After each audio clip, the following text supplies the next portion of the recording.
There's certainly a mountain of terms that can be quite daunting when you're looking at a bottle of sake. So let's talk about, first of all, a couple production level terms. Kura, K-U-R-A. Kura refers to the actual brewery. Kurabito, when you add B-I-T-O at the end, that's a brewery worker. Now let's talk about the actual terms that you will find in a bottle. So, as we mentioned earlier, junmai. Junmai means to 30% or less roughly polishing on the grain of rice. Junmai, actually, if you split the word, the roots is jun means pure, mai means rice. So if you see it before any connotation, junmai ginjo, junmai dai ginjo, junmai means pure rice. So from there on, we go to ginjo. Ginjo has to be polished, as we mentioned, 40% or less, and it creates a more crisp, more focused style. Dai ginjo, it's the highest expression, getting very close to the core or shimpaku of the rice, which is about 50% or more, and it's a purest, very floral, feminine style. Let's talk about other terms. Genshu, G-E-N-S-H-U. Genshu means undiluted. In this case, it's cask strength. In some cases, you'll see it upwards of 20% alcohol, like this baby here. But in a generality, you'll see it around 16 to 18%. Basically means that the brewer decided not to add water once the batch was finalized. Nama. Nama is unpasteurized.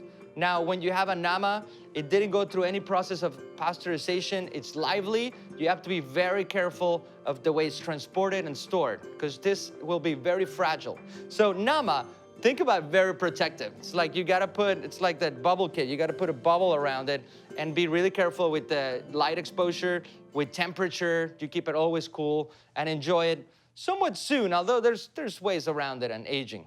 Muroka. Muroka means it skipped the charcoal filtration in which most of the sake goes through, and it kind of gives a little more cleanliness, finesse. When you see a muroka on the label, it has a little tinge of copper or gold and also delivers a little more flavor. So it's like a little more, maybe layers of cocoa, minerality come through. So that's a very important level. Tokubetsu, as we mentioned briefly earlier, it's a special style, a reserve, if you will. There's a wide range of things that a tokubetsu can be. Maybe the Dalai Lama walked by the brewery one day and now it's a tokubetsu sake. So in most cases, it does mean something, and it does mean that the rice has been polished a little more, and that just depends on the brewery, but it could be pretty much anything on the label. Nigori style, as we mentioned earlier, it's a cloudy style in which it was filtered through a wider mesh, and it retains a little more richness, concentration. The leaves are suspended in there. Origarami, fairly new in the American landscape, but origarami means there's even less leaves and a little bit of carbonation in the style of sake. Taru.